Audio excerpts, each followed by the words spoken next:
रात का सन्नाटा चारों ओर फैला हुआ था। ट्रक हाईवे पूरा सुनसान था।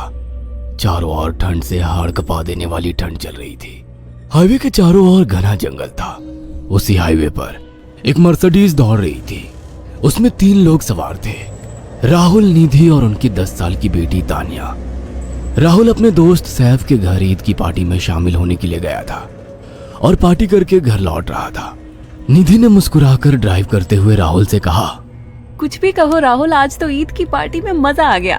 हाँ, मेरा दोस्त बहुत ही बिंदास और हंसी मजाक करने वाला व्यक्ति है। मैंने देखा उसके घर पर शहर की एक से एक बड़ी हस्ती थी, मगर फिर भी वो उन सबको इग्नोर करके हमें इम्पोर्टेंस दे रहा था।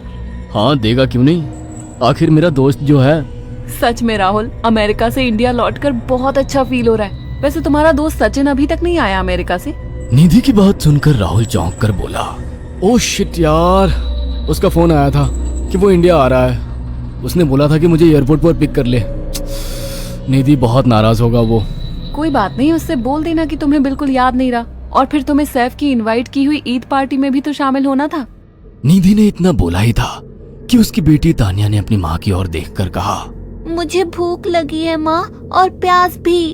तानिया की बात पर निधि ने बुरा सा मुंह बनाकर उसकी ओर देखकर कहा, पार्टी में तो इतना खाया था तुमने, फिर भी भूख लगी है। निधि की बात पर तानिया ने मासूम सा चेहरा बनाकर कहा, कोई बात नहीं मम्मी, मुझे पानी ही पिला दीजिए। कितनी बार बोला है मुझे मम्मी मत बोला करो। पानी अभी नहीं है, आगे जाकर कोई शॉप पड़ेगी तो बोतल खरीद के दे दूंगी। निधि की बात पर राहुल ने मुस्कुराकर कहा, छोटी बच्ची है निधि, इतना नाराज होना सही नहीं है। राहुल ने इतना कहा ही था कि अचानक एक काली परछाई राहुल की कार के सामने आकर खड़ी हो गई। राहुल के पैर अचानक ब्रेक पर पड़ गए। गाड़ी तेज रफ्तार में थी। ब्रेक अचानक लगने से पलटते पलटते बाल बाल बची थी। राहुल के चेहरे पर भयानक ठंडी में भी पसीने की बूंद टपकने लगी। वो दोनों कार से बाहर निकल आए। निधि ने डरते हुए कहा, आखिर कौन था ये? ऐसा लगा जैसे कि कोई भयानक काली परछाई मेरे कार के सामने आकर खड़ी हो गई हो। वह दोनों काली रात के सन्नाटे में इधर उधर देखने लगे। तभी निधि को एक घने पेड़ के पास तो चमकीली हुई आंखें दिखाई दी। उसकी आंखें बिल्कुल भेड़ियों की तरह लग रही थी।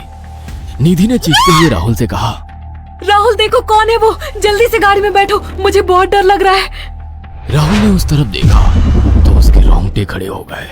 वो दोनों गाड़ी के अंदर बैठने ही वाले थे कि अचानक एक अजीब सा चेहरा वाला भयानक सा आदमी बिजली की रफ्तार से उनके सामने आकर खड़ा हो गया। राहुल ने देखा कि उसका चेहरा बिल्कुल सड़ा हुआ था और उसकी आंखें भेड़िए की तरह चमक रही थी। उसके लंबे लंबे बाल उसके कंधे तक आ रहे थे और उसके दांत भेड़िए की तरह बाहर की ओर निकल रहे थे। हाथों की जगह नुकीले पंजे थे।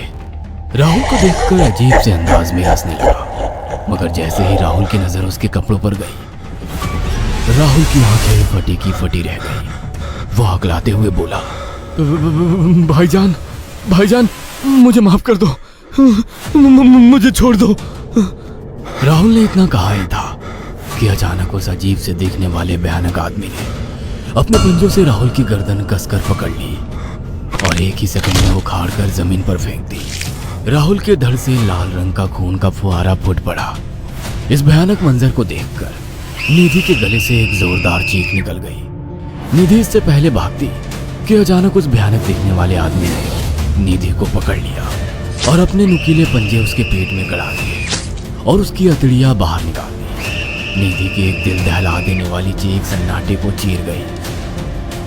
अचानक हवा का एक बवंडर उठा और वो भयानक सा दिखने वाला व्यक्ति देखते ही देखते बवंडर के साथ गायब हो गया। तानिया ने डरते डरते निधि के मोबाइल से पुलिस और सैफ को बुला लिया और कुछ ही देर में वहां चारों ओर पुलिस की गाड़ियां थी। पुलिस ने राहुल के दोनों दोस्त सैफ और सचिन को वहीं बुला लिया। इंस्पेक्टर अर्जुन ने दोनों से कहा, मैंने ऐसी हत्याएं अपने करियर में कभी पहले नहीं देखी। ये काम तो ना किसी जानवर का लगता है, ना ही किसी इंसान का। सचिन कपकपाती हुई आवाज में बोला, आप कहना क्या चाहते हैं? कुछ कह नहीं सकता। जिस किसी ने भी इन दोनों को मारा है, उससे एक बात तो साबित होती है कि वो इन दोनों से हद से ज्यादा नफरत करता था। अब सारी सच्चाई तो यह बच्ची ही बता सकती है। इतना बोलकर इंस्पेक्टर अर्जुन तानिया के पास चला गया, जो बेहद डरी हुई थी। तानिया ने आंखों देखी सारी घटना इंस्पेक्टर अर्जुन को बता दी। तानिया की बात सुनकर इंस्पेक्टर अर्जुन कंफ्यूज चेहरा लेकर मोबाइल पर किसी से बात करने लगे। सचिन इंस्पेक्टर के पास आ गया और सैफ भी डरता हुआ इंस्पेक्टर अर्जुन के पास आकर बोला, क्या हुआ इंस्पेक्टर? तानिया ने क्या बताया? उसने जो बताया वो काबिल यकीन नहीं है। उसकी बात पर किसी भी तरह से यकीन नहीं किया जा सकता। फिर भी कुछ तो बताया इंस्पेक्टर। हाँ, उस बच्चे के मुताबिक एक भूत ने निधि और राहुल को बड़ी बेदर्दी से मारा है। इंस्पेक्टर की बात सुनकर दोनों बुरी तरह से चौंक गए। क्या मतलब है इस बात का? बच्ची बेहद डरी हुई है। हम आगे की तफ्तीश जारी रखेंगे। निधि और राहुल तो चले गए, अब तानिया को मैं रख लूंगा। नहीं, राहुल मेरा अच्छा दोस्त था। तानिया अब मेरे साथ रहेगी। देखिए, बच्ची के माँ बाप अब इस दुनिया में नहीं है और आप दोनों भी शादीशुदा है। मुझे नहीं लगता कि आप दोनों बच्ची की सही से देखभाल कर सकते हैं। मेरी कोई औलाद नहीं है। मैंने अपनी पत्नी को फोन कर दिया है, वो भी IPS ऑफिसर है। ये बच्ची आज से मेरे साथ रहेगी। उसका मासूम चेहरा मेरे दिल में उतर गया है। अब तुम दोनों जा सकते हो। पूछताछ के लिए मैं जब भी तुम्हें बुलाऊं तुम दोनों आ जाना। इंस्पेक्टर ने ये बात बोली ही थी कि अचानक वहां पर मौसम बदल गया। चारों ओर काली घटाएं छा गई और एक भयानक बवंडर उठा और देखते ही देखते सब पुलिस वालों के सामने वो भयानक चेहरे वाला आकार सबके सामने खड़ा हो गया। उसको देखकर सबके रोंगटे खड़े हो गए। देखते ही देखते उसने अपने भयानक पंजे सैफ की आंखों में डालकर उसकी आंखें निकाल ली। सैफ ने चीखते हुए वहीं दम तोड़ दिया। उस भयानक आदमी को देखकर सचिन उसके पैरों पर गिर गया। तुम तो भाईजान से कपड़े पहने हो। मैं समझ गया, तुम भाईजान हो। मुझे माफ कर दो भाईजान, मुझे यहाँ से जाने दो। मैंने कुछ नहीं किया था।